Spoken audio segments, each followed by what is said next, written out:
नमस्कार दोस्तों, 22 जून 2022 के डेली न्यूज़पेपर एनालिसिस में आप सभी दोस्तों का हार्दिक स्वागत। तो दोस्तों आइए शुरुआत करते हैं आज के डेली करंट अफेयर्स की। दोस्तों सबसे पहले हम बात करेंगे द्रौपदी मुर्मू की। बहुत ही इंपॉर्टेंट करंट अफेयर्स होने वाला है, ध्यान से सुनिएगा, समझिएगा।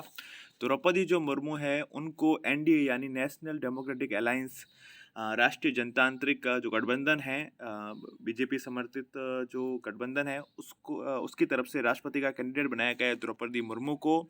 अगर द्रौपदी मुर्मू ये इलेक्शन जीत जाएगी और निश्चित तौर पर जीतने वाली है, तो जो देश की पहली आदिवासी राष्ट्रपति वो बनेगी। यानी आप इस फैक्ट को याद कर लीजिए, क्योंकि वो देश की पहली आदिवासी राष्ट्रपति बनने वाली ही, ऑलमोस्ट बन चुकी है, क्योंकि जो नंबर गेम है वो एनडीए के पक्ष में ही है।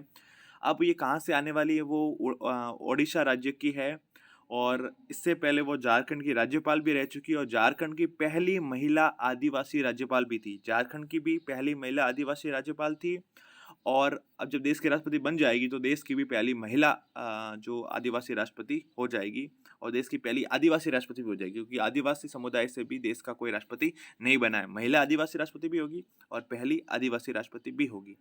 अब जो विपक्ष गठबंधन है उसकी तरफ से यशवंत सिन्हा, जो वाजपेयी सरकार में विदेश मंत्री थे, उनको विपक्ष का उम्मीदवार बनाया गया है। दोस्तों तो अब ये जो बहुत इंपॉर्टेंट होने वाला है, आपको ध्यान से फैक्ट पढ़ने हैं। जैसे कि झारखंड की पहली महिला आदिवासी राज्यपाल थी, पहली महिला आदिवासी राज्यपाल थी, यानी वहाँ आदिवासी राज्यपाल तो रह चुके थे, ठीक है, लेकिन महिला आदिवासी राज्यपाल पहली थी। कहाँ की थी? झारखंड की, ध्यान रखना। रहने वाली उड़ीसा की है, राज्यपाल रह चुकी है झारखंड की। तो ये कुछ फैक्ट है, ध्यान से आप समझिएगा। आगे बढ़ते हैं दोस्तों, राजस्थान सरकार की एक महत्वपूर्ण योजना के बारे में डिस्कस करते हैं। वह समझते हैं Rajiv Gandhi scholarship for academic excellence. दोस्तों इस योजना में क्या होगा, अगर कोई राजस्थान का मूल निवासी है और उसकी जो पारिवारिक सालाना आय है 8 लाख से कम है, तो सरकारी खर्च पर उसे विदेशी कॉलेज और विश्वविद्यालय में उसकी जो एजुकेशन होगी।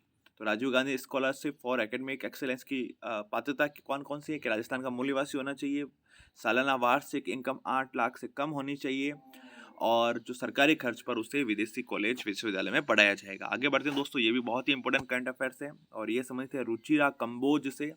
रुचिरा जो कंबोज है उनको यूनाइटेड नेशन यानी संयुक्त राष्ट्र संघ में भारत का स्थायी प्रतिनिधि बनाया गया है। वर्तमान में भूटान में राजदूत है, और वो रुचिरा कंबोज है, वो यूएन में टीएस त्रिमूर्ति, जो वर्तमान में यूएन में भारत की स्थायी प्रतिनिधि हैं, उनके स्थान पर अब रुचिरा जो कंबोज है वो यूएन में भारत की स्थायी प्रतिनिधि होगी। तो इंपॉर्टेंट करंट अफेयर से आने वाले एग्जाम के बहुत ही इंपॉर्टेंट होने वाला है।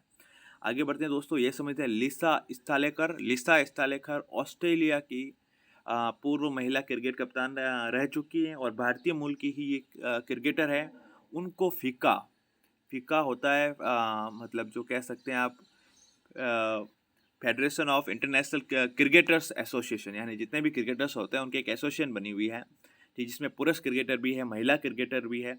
तो उस एसोसिएशन का अध्यक्ष बनाया गया लिसा स्थालेकर को। लिसा स्थालेकर पहली महिला अध्यक्ष बनी है फीका की। तो ये थोड़ा सा इंपॉर्टेंट फैक्ट है, क्योंकि महिला सशक्तिकरण से संबंधित पॉइंट है, इसलिए काफ़ी इंपॉर्टेंट हो जाता है। दोस्तों इस वीडियो में इतना ही। इस वीडियो को सुनने के लिए, देखने के लिए, अपना प्यार देने के लिए सभी दोस्तों का बहुत बहुत आभार, बहुत बहुत धन्यवाद।